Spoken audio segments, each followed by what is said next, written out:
একলা জীবন একলা মরণ একলা চলতে কিসের ভয় একলা জীবন একলা মরণ একলা থাকতে কিসের ভয় এই দুনিয়ার মানুষগুলো কেউ তো কারো নয় এই দুনিয়ার মানুষগুলো কেউ তো কারো নয় একলা জীবন একলা মরণ একলা চলতে কিসের ভয় একলা জীবন একলা মরণ একলা থাকতে কিসের ভয় এই দুনিয়ার মানুষগুলো কেউ তো কারো নয় গো এই দুনিয়ার মানুষগুলো কেউ তো কারো নয় স্বার্থ ছাড়া কেউ চলে না মনের কথা কেউ বোঝে না স্বার্থ ছাড়া কেউ চলে না মনের কথা কেউ বোঝে না কারো দুঃখ দেখলে আবার করে দুঃখীর অভিনয় কারো দুঃখ দেখলে আবার করে দুঃখীর অভিনয় এই দুনিয়ার মানুষগুলো কেউ তো কারো নয় এই দুনিয়ার মানুষগুলো কেউ তো কারো নয় কে বুঝবে তোমার মনের কথা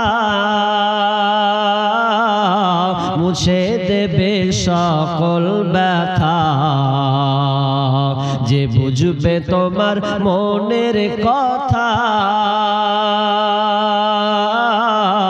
মুছে দেবে সকল ব্যথা সে আল্লাহর সাথে বলো কথা থাকবে না কোনো ভয় সে আল্লাহর সাথে বলো কথা থাকবে না কোনো ভয় এই দুনিয়ার মানুষগুলো কেউ তো কারো নয় এই দুনিয়ার মানুষগুলো কেউ তো কারো নয় একলা জীবন একলা মরণ একলা চলতে কিসের ভয় একলা জীবন একলা মরণ একলা থাকতে কিসের ভয় এই দুনিয়ার মানুষগুলো কেউ তো কারো নয় এই দুনিয়ার মানুষগুলো কেউ তো কারো নয় প্রাণ পাখি তুমি ওরে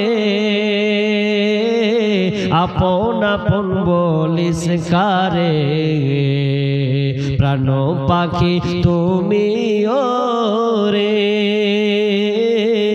আপন আপন বলিস কারে মরার পরে রাখবে গোরে ভুলে যাবে দুদিন পর মরার পরে রাখবে তোরে ভুলে যাবে দুদিন পর এই দুনিয়ার মানুষগুলো কেউ তো কারো নয় এই দুনিয়ার মানুষগুলো কেউ তো কারো নয় একলা জীবন একলা মরণ একলা জীবন একলা মরণ একলা চলতে কিসের ভয় একলা জীবন একলা মরণ একলা থাকতে কিসের ভয় এই দুনিয়ার মানুষগুলো কেউ তো কারো নয় এই দুনিয়ার মানুষগুলো কেউ তো কারো নয় বিসমিল্লাহির রহমানির রহিম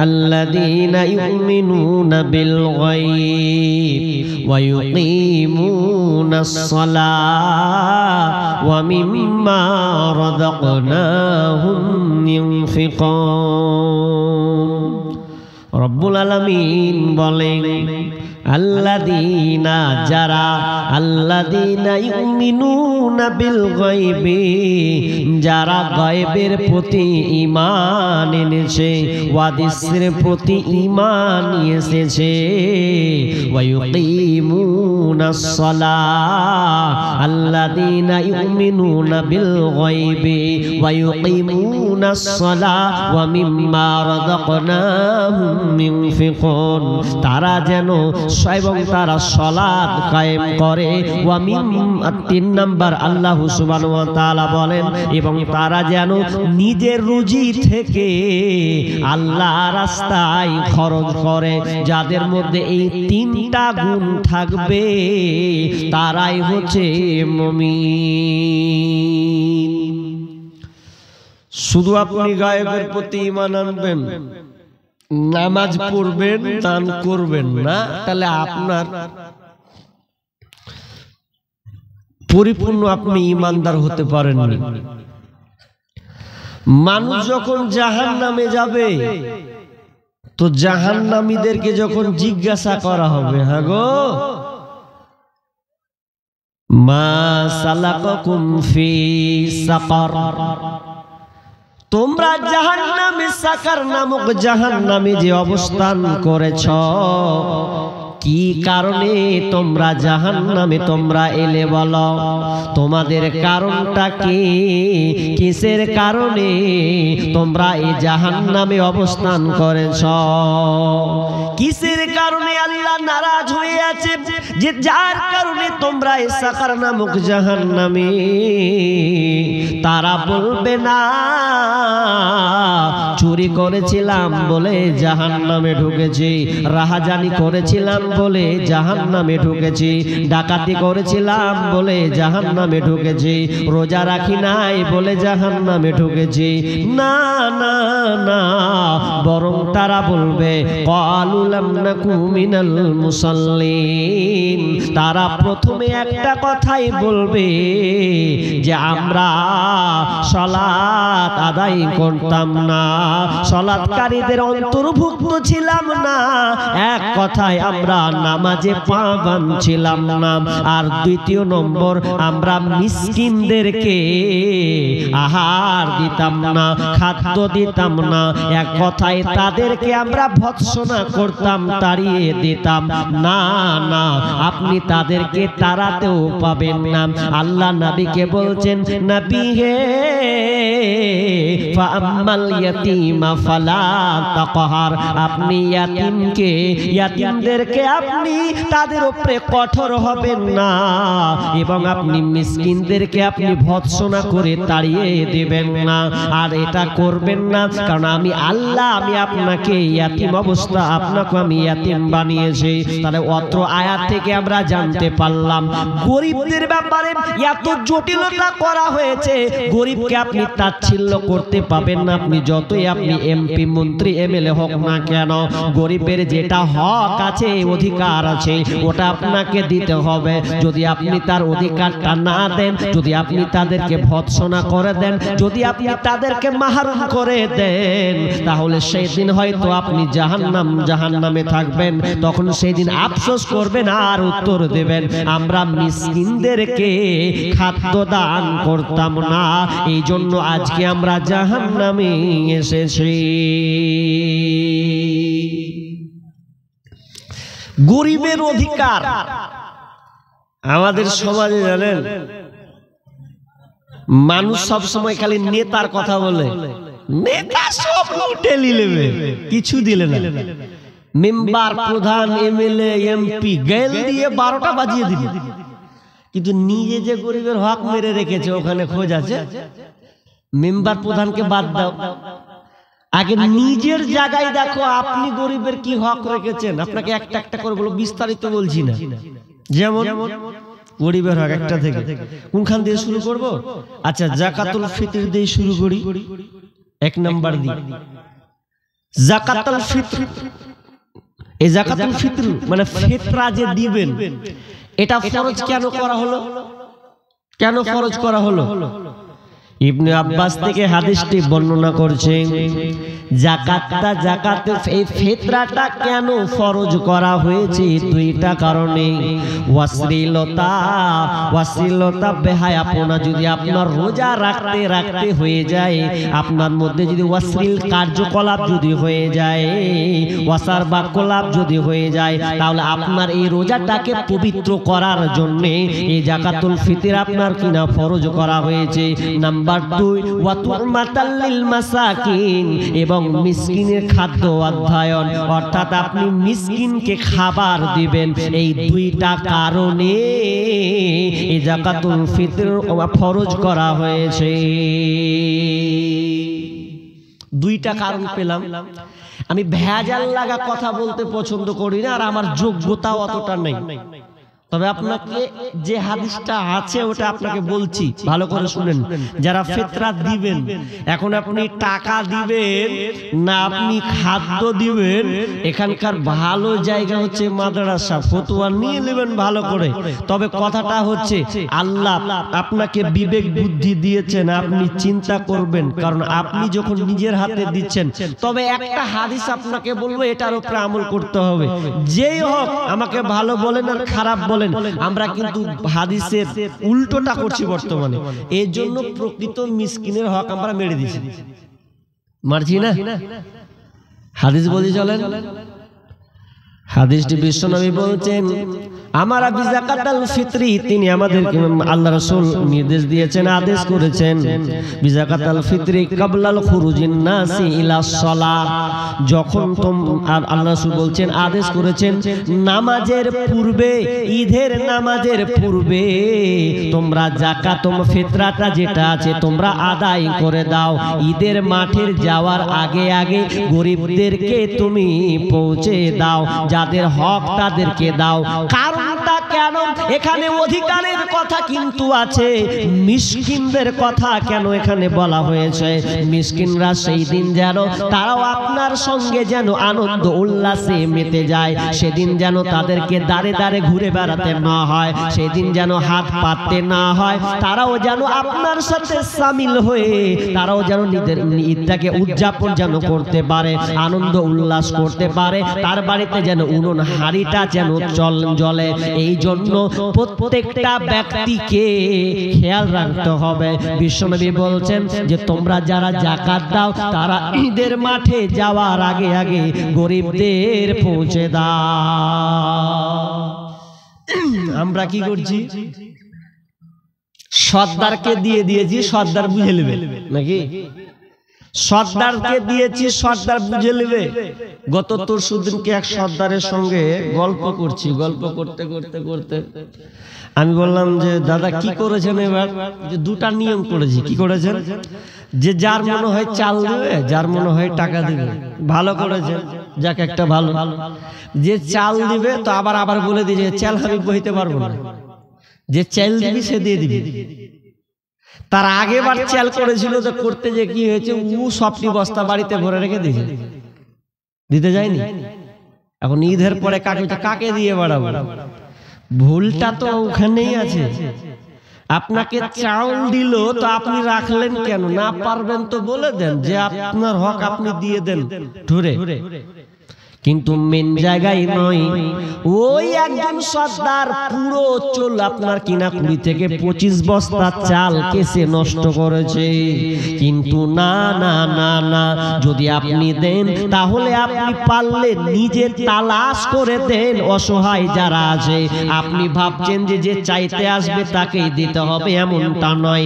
আপনাকে আমি লিস্ট করে দেব এমন এমন পরিবার আমাদের এলাকায়, এমন এমন ঘর আছে যেই ঘরগুলোতে ওর প্রয়োজন আছে কিন্তু আসতে পারে না লজ্জাতে, না আমি চাইতে যাব না। কিন্তু ওই লোকটার সেই দিনকে উনুন জ্বলার আনন্দ করার জিনিস, কিন্তু সে হাত কিন্তু পাতে না। তবে না, আপনাকে নিজে তালাশ করতে হবে কে বিধবা আছে, কে ইয়াতিম আছে, অসহায় আছে, ওর আজকে খাবারের দরকার আছে। আপনি লম্বা করে তাকে দিয়ে দেন, দেখবেন আপনার হকটা হয়ে যাবে। কিন্তু যদি এই হাদিসের আলোকে এটাই প্রমাণ পাওয়া যায়। যদি ঈদের পরে কেউ বিলি করে বেড়ায় তাহলে ওটা ফিতরা হিসাবে গণ্য হবে না, ওটা সাধারণ দান হয়ে যাবে। গরিবের হক আমরা ঠিক মতন দিইনি, নাই রাজি নাই, একটা গেল একটা গেল। কিন্তু ফিতরা এটা গরিবের হক, কত দিবেন গো? 2.5 কিলো, তাই তো? 2.5 কিলো, কে বলছেন 3 কিলো, ভালো কথা। তো আপনি দিচ্ছেন, গরিবের হক কেমন করে বুঝেন? আপনারা যদি 6টা সদস্য হন, 6 জন, তাহলে অন্তত 2.5 কিলো করে গেলে 15 কিলো আসবে, আসবে না? আর 15 কিলো 50টা লোক হলে প্রায় 125 কিলো চাল বের হবে। ওটা কে খাবে? গরিব অসহায়, তার অধিকার, সে খাবে। একটা গেল। আচ্ছা, একটা আনন্দ ছাড়েন, আর একটা আনন্দ হয় ঈদুল আজহা, নাকি কুরবানির ঈদ, আনন্দটা আরো স্পেশাল আনন্দ। ওই আনন্দ, ওইখানে গরিবের হক আছে, আল্লাহ তাআলা একটা একটা করে সাজিয়ে দিয়েছেন, আপনি অবাক হয়ে যাবেন। আপনার গ্রামে যদি 25টা খাসি কুরবানি হয়, 25টা খাসি যদি আপনার এলাকায় কুরবানি হয়, তাহলে বলেন তো, যদি কোনো সর্দার মনে করে 25টা লোক খাসি কুরবানি করেছে, তাহলে প্রত্যেকটা বাড়ির কাছে প্রত্যেককে যেন 2 কিলো করে যদি খাসির মাংস জমা করা হয়, বলেন তো কয় কিলো জমা হবে? 50 কিলো। ভাষা বুঝছেন আমার? তাহলে 25টা লোক যদি খাসি কুরবানি করে, 2 কিলো করে টানে, 50 কিলো জমা হবে। আর ওই জমা টাকার হক, তো ওটা হচ্ছে গরিবের হক। আল্লাহ বলছেন ফাকুলহু মিনহা ওয়া আতিমুল কানিয়া ওয়া মুতাররা। আল্লাহ সুবহানাহু ওয়া তাআলা বলছেন, তুমি নিজে খাও, ফকিরকে দাও, যে চাই তাকে দাও, যে চাই না তাকে দাও। সূরা হজে 2 রকম কথা আছে, খাও, রাখো, দাও। তার মানে আপনি গরিবকে পৌঁছে দিবেন, যারা দিতে পারেনি তাদের বাড়িতে যেন উনুন জ্বলে, তারাও আনন্দ করে, এটা আপনাকে খেয়াল রাখতে হবে। কিন্তু আমাদের আপনাদের সমাজে কি আছে? ওরকম সিস্টেম আছে? নেই না, বলে 1 ভাগ 3 ভাগ করে 1 ভাগ দেয়, এরকম নাকি? এখন নেই, ছিল, উঠে গেছে। এখন আমাদের ওদিকে হয়ে গেছে 2 কিলো করে দিয়ে দাও, সর্দারের কাছে যাবে, সর্দার ভাগ বিলি বন্টন করে দিবে, এরপরে নিজে যেটি থাকবে আত্মীয় স্বজনকে দিবে, ভাগ খাবে, রাখবে, খাবে। কিন্তু আমরা অ্যাকচুয়ালি যদি দেখতে চাই, আল্লাহ সুবহানাহু ওয়া তাআলা গরিবদের ব্যাপারে এমন ভাবে সিলেক্ট করেছেন, প্রত্যেকটা জিনিস আমরা যদি মেনে চলি, তাহলে আমি বলতে পারি যে আপনার গ্রামে একটাও মিসকিন থাকবে না। চ্যালেঞ্জ থাকবে না। থাকছে কেন? ত্রুটি আছে।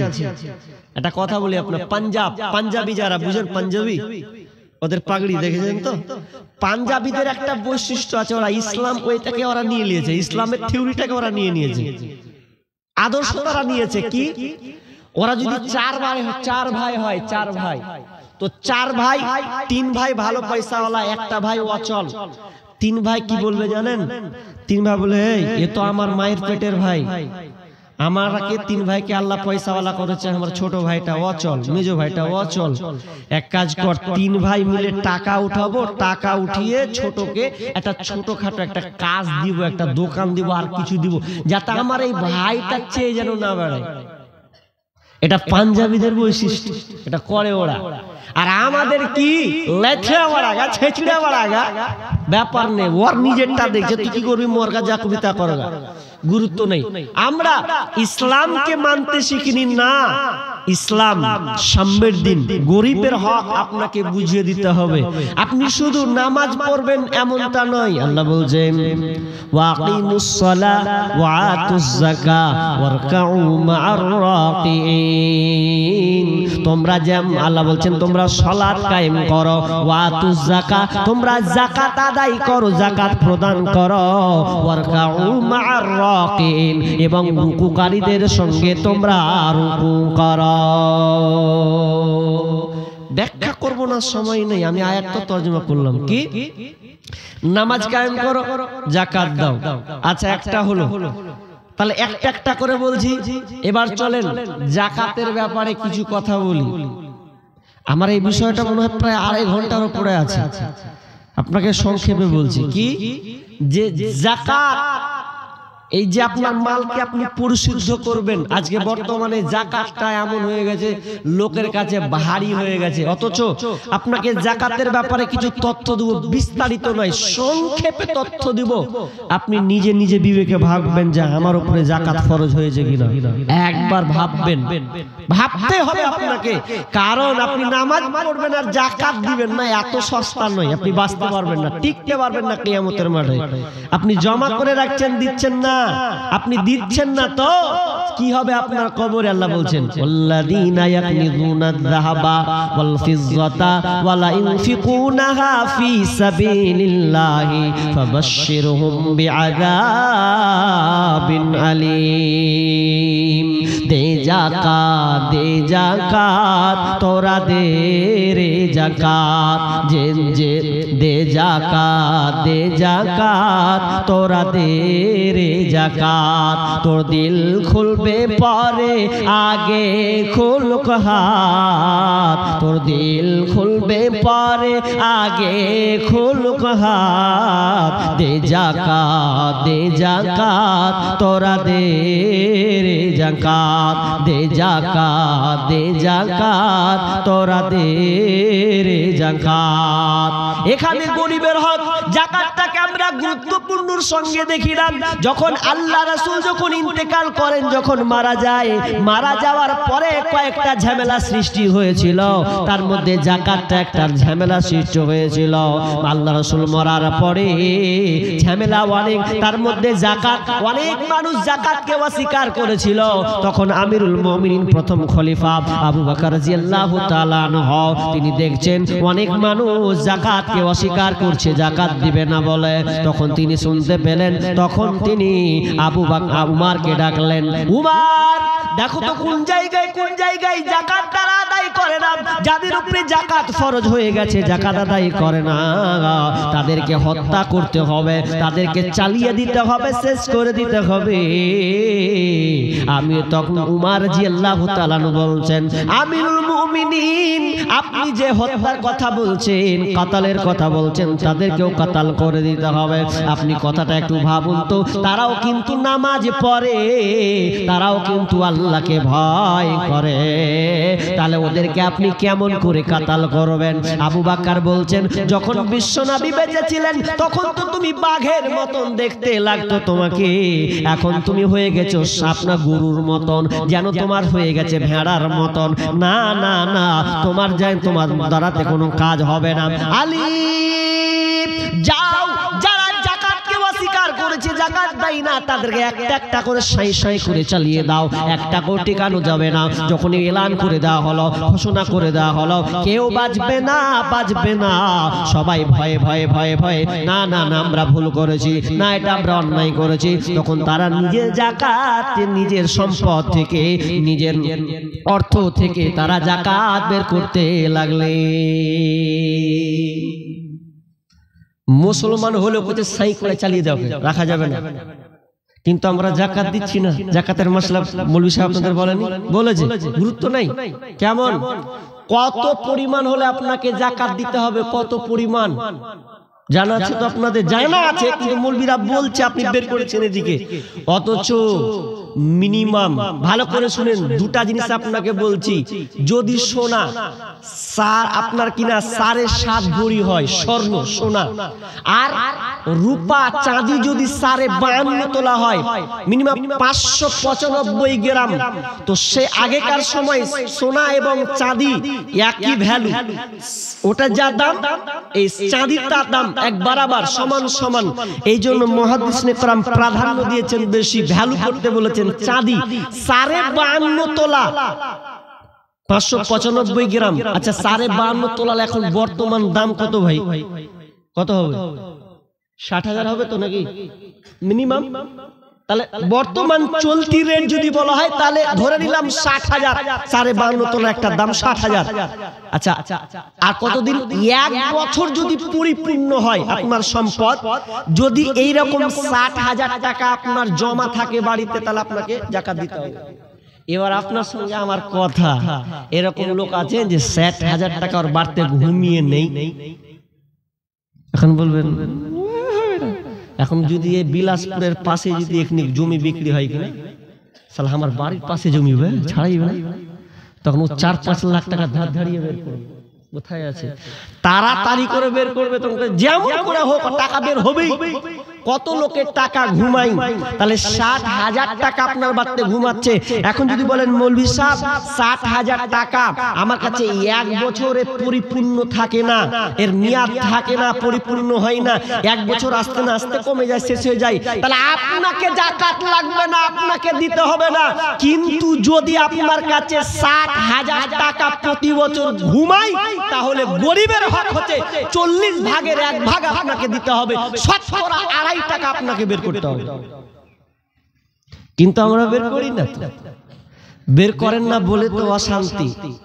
ইবনে মাজার একটা হাদিস আছে, ভালো করে শুনেন। মুজাহিদ এদেরকে আল্লাহ রাসূল টার্গেট করে বলছেন, হে মুজাহিদের দল, তোমরা ভালো করে শুনে নাও, যদি কোনো জাতি এই 5টা কাজে লিপ্ত হয়ে যায়, এই 5টা কাজে যদি লিপ্ত হয়ে যায়, তাহলে শুনে নাও ওই জাতির উপরে আযাব চাপবে, এমন আযাব, এমন আযাব, কঠিন আযাব তাদেরকে ধরবে। 5টা পাপ মিলান তো দেখি বর্তমানে 5টা পাপ আছে কিনা। বিশ্বনবী 1 নাম্বার বলেছেন, যখন সমাজে অশ্লীলতা বেড়ে যাবে, বেহায়াপনা যখন প্রকাশ পাবে রে, তখন তোমরা জেনে নাও তোমাদের উপরে মহামারী আসবে। আল্লাহ তাআলা এমন রোগ দিবে, যেই রোগটা আপনি ইতিপূর্বে কোনোদিন বাপকালেও শুনেননি। আপনার 60 বছর বয়স, জীবনে রোগ নাম আপনি শুনেননি, ওই রোগটা হঠাৎ করে সামনে এসে পড়বে। কেন কেন? বিশ্বনবী বলেছেন 1 নাম্বার, আপনার যদি সমাজে দেখা যায় যে অশ্লীলতা আপনার ঘর ঘর, সমাজ সমাজ, প্রত্যেকটা জায়গায় বৃদ্ধি পেয়েছে। হাজি অশ্লীলতা আছে না নাই? অশ্লীলতা বুঝেন? অশ্লীলতা মানে বেহায়াপনা। এটা সহজ করে বলি আপনাকে, আপনার মেয়ে এখন ঢং ঢং ঢং ঢং করে ঘুরে বেড়ায়, মাথায় কাপড় ঠিক নাই, পর্দার গর্দান উড়িয়ে দিয়েছে, আপনি তো এক সাহস দিয়েছেন, ও আরো সাহস উড়িয়ে নিয়েছে। দ্বিতীয়ত আপনি আপনার মেয়েকে মোবাইল দিয়েছেন, বেটি, ভালোবাসা বেটি, তো প্যারা বেটি, লে পড়ছি যখন মোবাইল তো লাগবে, আব্বা মোবাইল লাগবে, না হলে কাজ হচ্ছে না, বান্ধবীদের সঙ্গে লিঙ্ক হচ্ছে না, অনলাইন ক্লাসের সম্পর্ক থাকছে না, নোট লাগবে, মোবাইল দিয়েছেন, তার মানে আপনার মেয়েকে আপনি বেহায়াপনার সুযোগ করে দিলেন।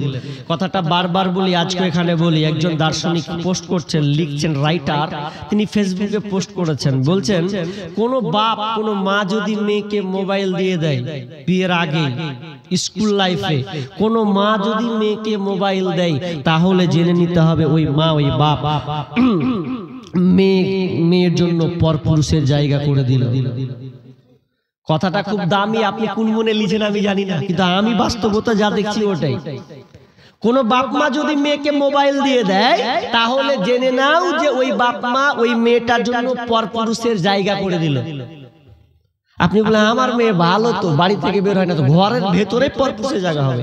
আপনার মেয়েটা যখন মোবাইল ব্যবহার করবে, ও তো ফেসবুক চালায়, ইউটিউব চালায়, টিকটক দেখে, আর কিছু দেখে, ওখান থেকে পরপুরুষকে দেখে না, ছবি আসে না, কত ছবি আসে তা ঠিক নাই।